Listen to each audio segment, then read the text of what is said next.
Hey, Stoic friends, welcome back. They say rock bottom has a basement. Maybe you've found it. Maybe you're standing in the wreckage of promises you made to yourself, surrounded by the ghosts of who you thought you'd become. The mirror shows a stranger wearing your face, living a life that feels like borrowed clothes that never quite fit. Everyone talks about transformation. Nobody talks about the demolition that comes first. The complete psychological annihilation required before reconstruction. Today, we tear it all down. Every lie you tell yourself, every excuse that tastes like comfort but digests like poison. Seneca wrote his most powerful works after losing everything. Twice. He discovered something terrifying and beautiful. Every new thing excites the mind, but a mind that seeks truth turns from the new and seeks the old. The ancient wisdom isn't ancient because it's outdated. It's ancient because it's survived every trend, every guru, every quick fix that promised salvation in 7 easy steps. Your problems feel unique, unprecedented, specially crafted by the universe to break you specifically. But Caesar felt this way. Napoleon felt this way. Your great-grandmother felt this way. The human condition hasn't upgraded its operating system in millennia. We're running the same software, crashing against the same bugs, requiring the same patches the Stoics developed when Rome was burning. The number 96% isn't arbitrary. Researchers studying cognitive behavioral therapy found that 96% of our anticipated disasters never materialize. We are professional catastrophizers, emotional arsonists, setting fire to our own peace before external forces even get the chance. Your mind has become a factory of fictional suffering, manufacturing problems in overtime shifts, no union breaks, no holidays off. But between Marcus Aurelius writing meditations in a military tent and you reading this right now, something remains unchanged.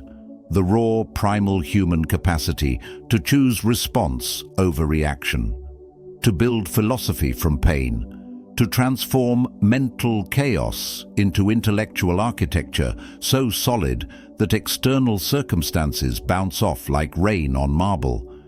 These 5 habits aren't gentle suggestions whispered over herbal tea. They're cognitive chemotherapy. They'll kill the diseased thought patterns, and yes, you'll feel sick during treatment. Your ego will writhe. Your comfort will scream. Good. Screaming means it's still alive enough to fight back, which means you haven't surrendered yet. Some of you will close this video within minutes. The mind protects its dysfunction like a dragon guards gold. But for those who stay, who endure the discomfort of truth, who choose the surgery over the symptom management, you're about to discover why Stoicism isn't just philosophy. It's psychological warfare against your weakest self. And today, we choose violence. Hit like if you're ready for demolition before construction. Subscribe because this channel doesn't coddle, it transforms. Share with someone drowning in their own mental quicksand. And whatever happens, don't you dare skip ahead. Each habit is a loaded weapon. Learn to use them in order or risk shooting yourself in the foot. Now, let's dive in. Number 1. The daily pain investment. Comfort is a liar dressed in silk pajamas. It whispers sweet promises while injecting you with weakness, one comfortable decision at a time. The Stoics understood something we've forgotten in our temperature-controlled, same-day delivery existence.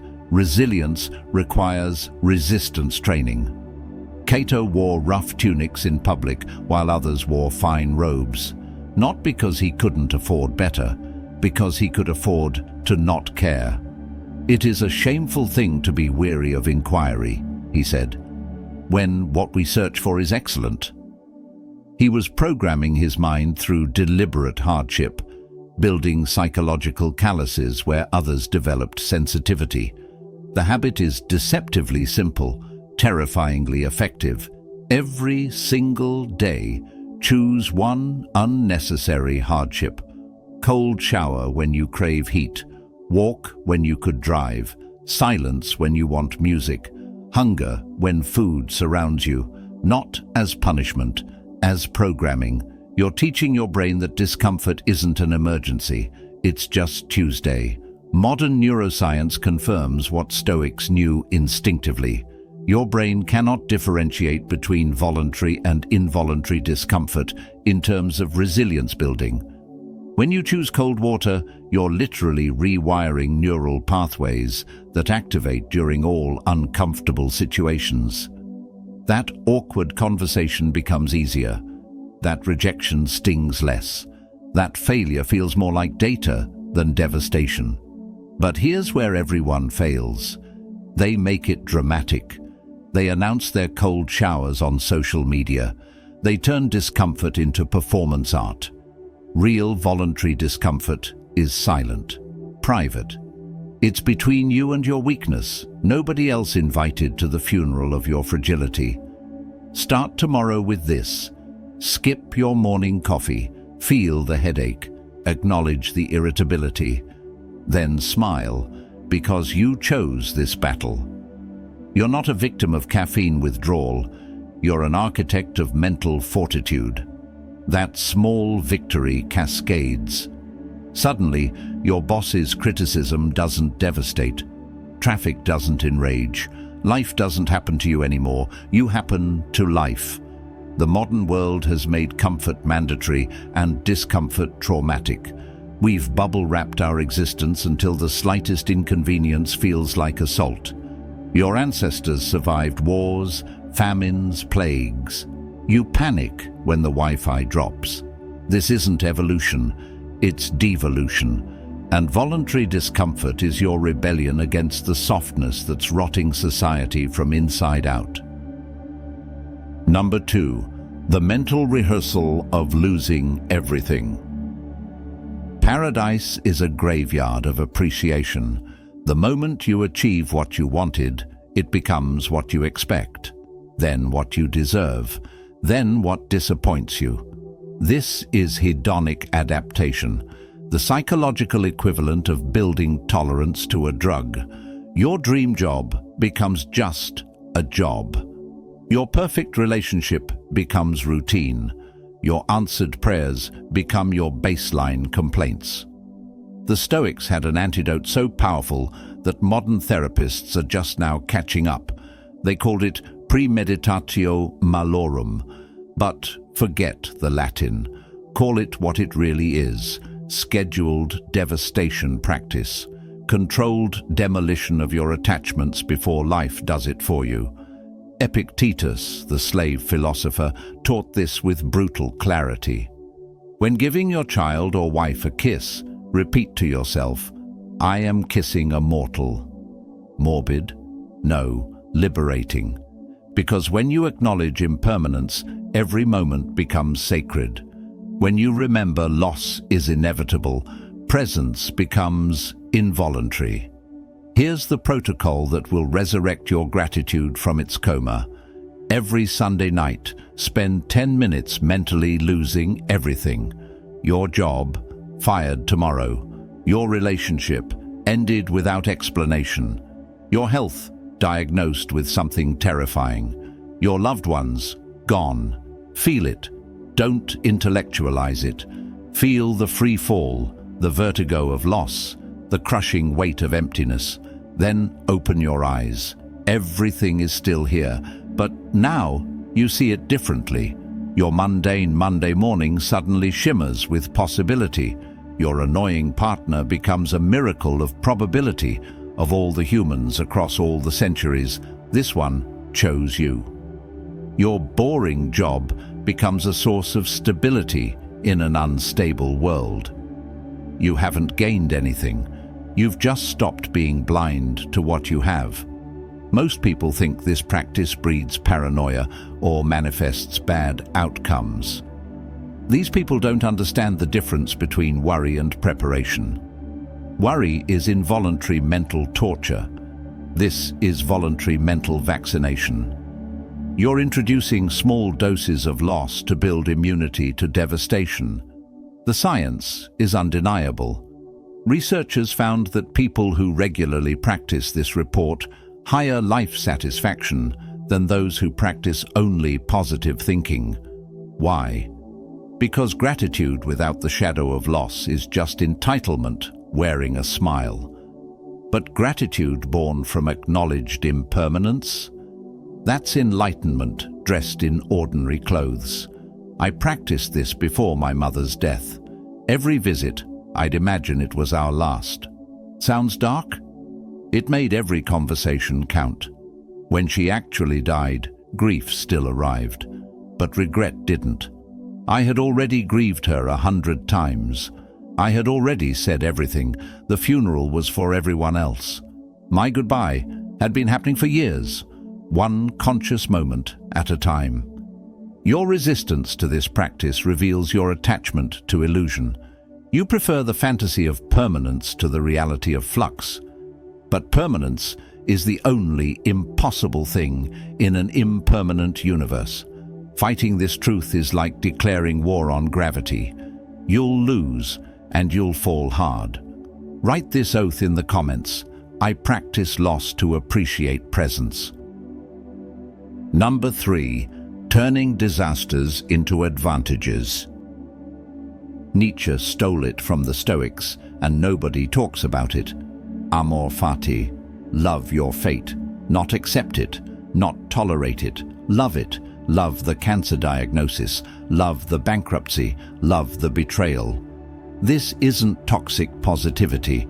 This is psychological alchemy, transforming everything that touches you into gold, even if it arrives as lead. Marcus Aurelius wrote, while plague killed his people and wars demanded his presence, "The impediment to action advances action. What stands in the way becomes the way."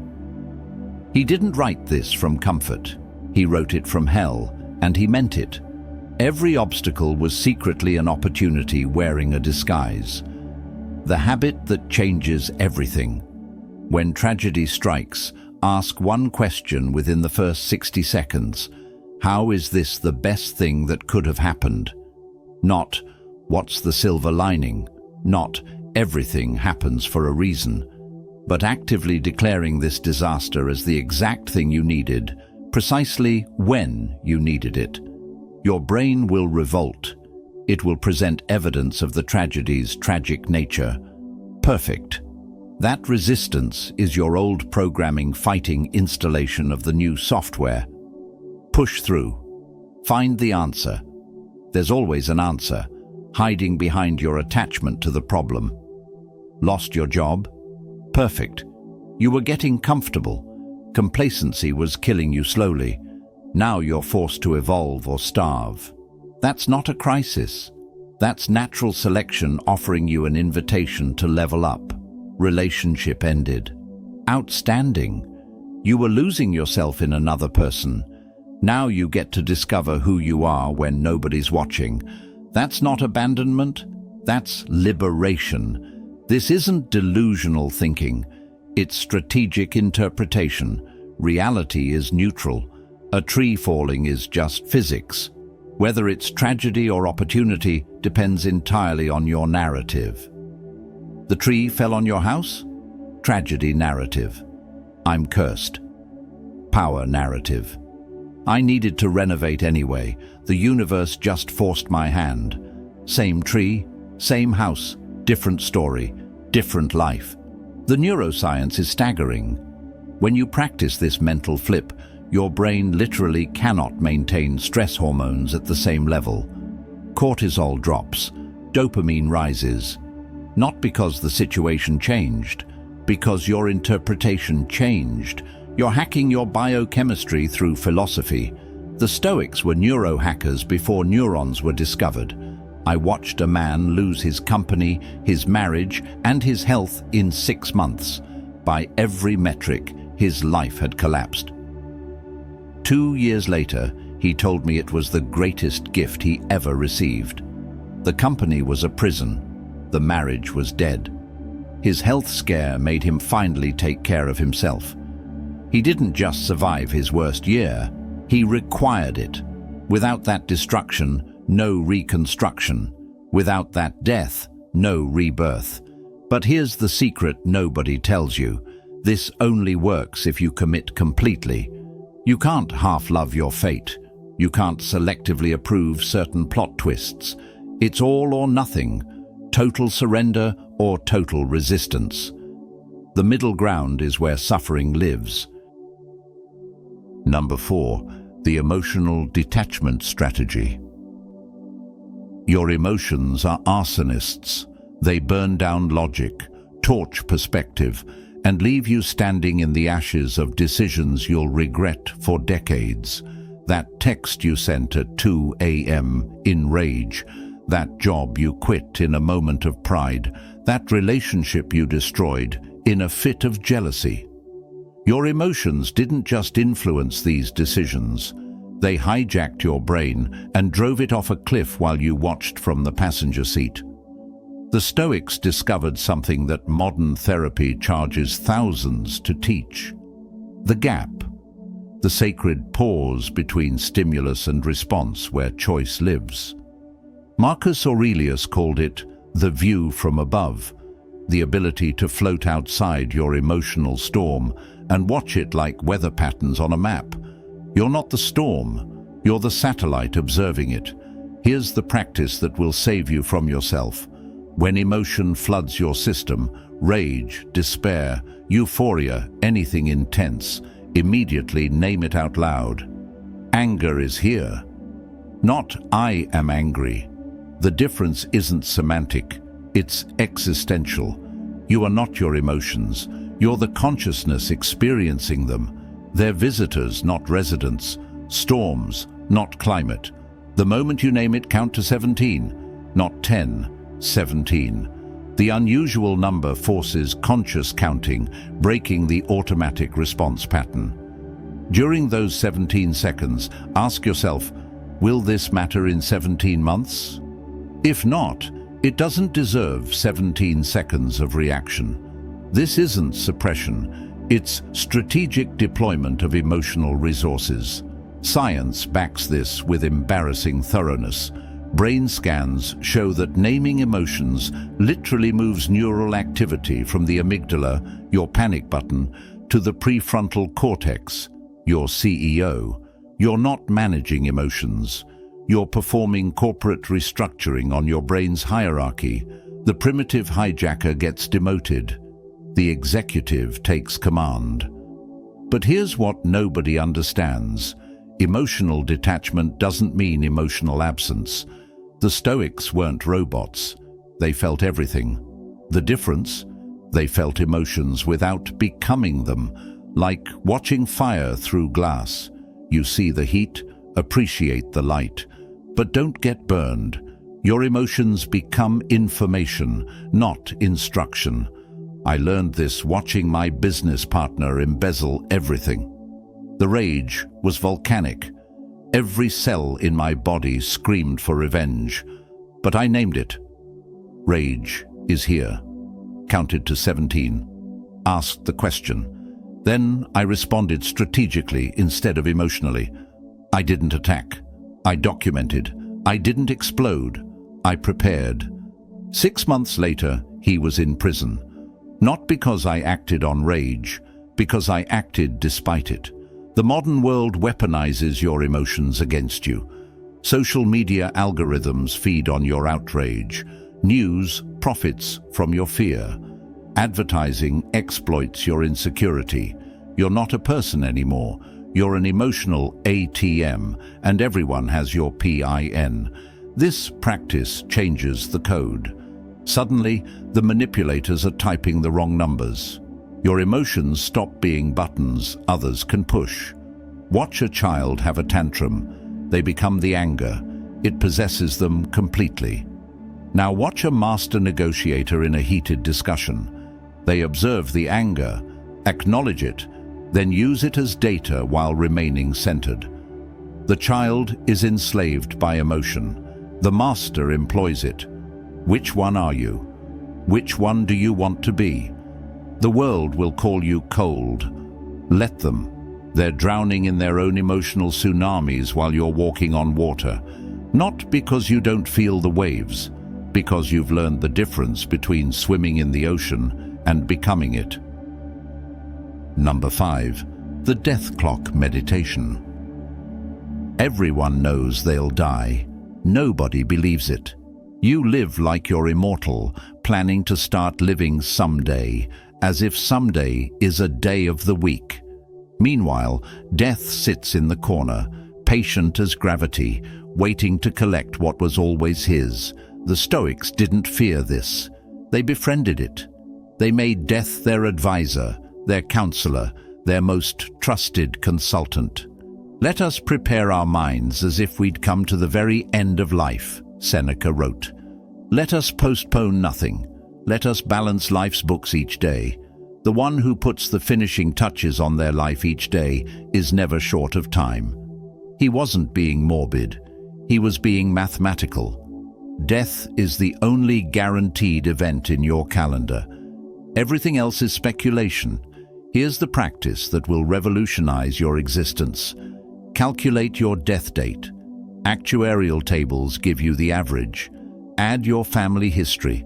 Subtract your bad habits. You now have a number, a specific date. Put it in your calendar. Set a daily notification. 4,827 days remaining. Watch that number decrease every morning. Feel the tick of cosmic countdown. This isn't about fear. It's about focus. When you have infinite time, everything can wait. When you have 4,827 days, that conversation with your father can't wait. That dream you've been deferring becomes urgent. That grudge you're holding becomes absurd. You're going to die clutching resentment. That's your finite life's investment strategy. The research on mortality salience is shocking. People reminded of death make better decisions, show more gratitude, demonstrate increased creativity, and report higher life satisfaction. Not despite thinking about death, because of it. Death isn't life's opposite. It's life's intensifier. It's the black background that makes colors visible. But modern society has sanitized death into invisibility. We die in hospitals, not homes. We say passed away, like death is a gentle transition instead of an absolute termination. We live in denial, so complete that when death arrives, and it always arrives, we're psychologically shattered. The Stoics would laugh at our naivety or weep at our waste. I started this practice after watching my friend die at 32. Brain aneurysm. Tuesday he was planning his wedding. Thursday he was being cremated. No warning, no preparation, just deletion. That night I calculated my days. 14,600, optimistically. It seemed like so much. Then I realized I'd already spent 11,000. 3/4 of my life potentially gone. And what did I have to show for it? Postponed dreams and perfected excuses. Now every morning I see the number. Today, 14,237. That's not depressing, that's liberating. Every day becomes a conscious choice. Do I spend one of my 14,237 remaining days in a meeting about meetings? Do I waste it scrolling through strangers' opinions? Do I invest it in resentment, or do I use it like the non-renewable resource it is? Your resistance to this practice reveals everything. You want the comfort of imaginary immortality. You want to pretend there's always tomorrow. But tomorrow is a statistical probability, not a promise. The cemetery is full of people who had plans for tomorrow. Their tomorrow became someone else's today, and that someone is you. What are you doing with their gift? Death isn't coming for you. Death is already here, walking beside you, measuring every step. You can ignore him, or you can make him your accountability partner. The most honest friend you'll ever have. The one who'll never lie about how much time remains. These 5 habits aren't suggestions. They're prescriptions for a dying mind that wants to live. You've been sleepwalking through existence, mistaking breathing for living, surviving for thriving. Today, that changes. Not tomorrow, not Monday. Today. The Stoics built an empire of the mind that outlasted Rome itself. While emperors fell and civilizations crumbled, their philosophy remained indestructible, because they understood something we've forgotten. External empires are sandcastles. Internal empires are eternal. You came here looking for solutions to your problems, but your problems were never the problem. Your mind's relationship to your problems was the problem. Change that relationship, and your problems transform from prison walls to stepping stones. Start with one habit. Master it for 30 days before adding another. Your mind will resist. Your comfort will protest. Your old self will die screaming. Good. That's the sound of resurrection. That's the noise of neural revolution. That's your hero's journey beginning. If this hit you, hit that like button. Subscribe, because this channel is your war room for mental revolution. Share this weapon with someone fighting their own mental battles. Comment your chosen habit below. Build your army. Start your empire. Final affirmation. Write it below. My mind is my empire, and today I claim the throne. Remember, fortune favors the brave, and the brave are simply the afraid who acted anyway.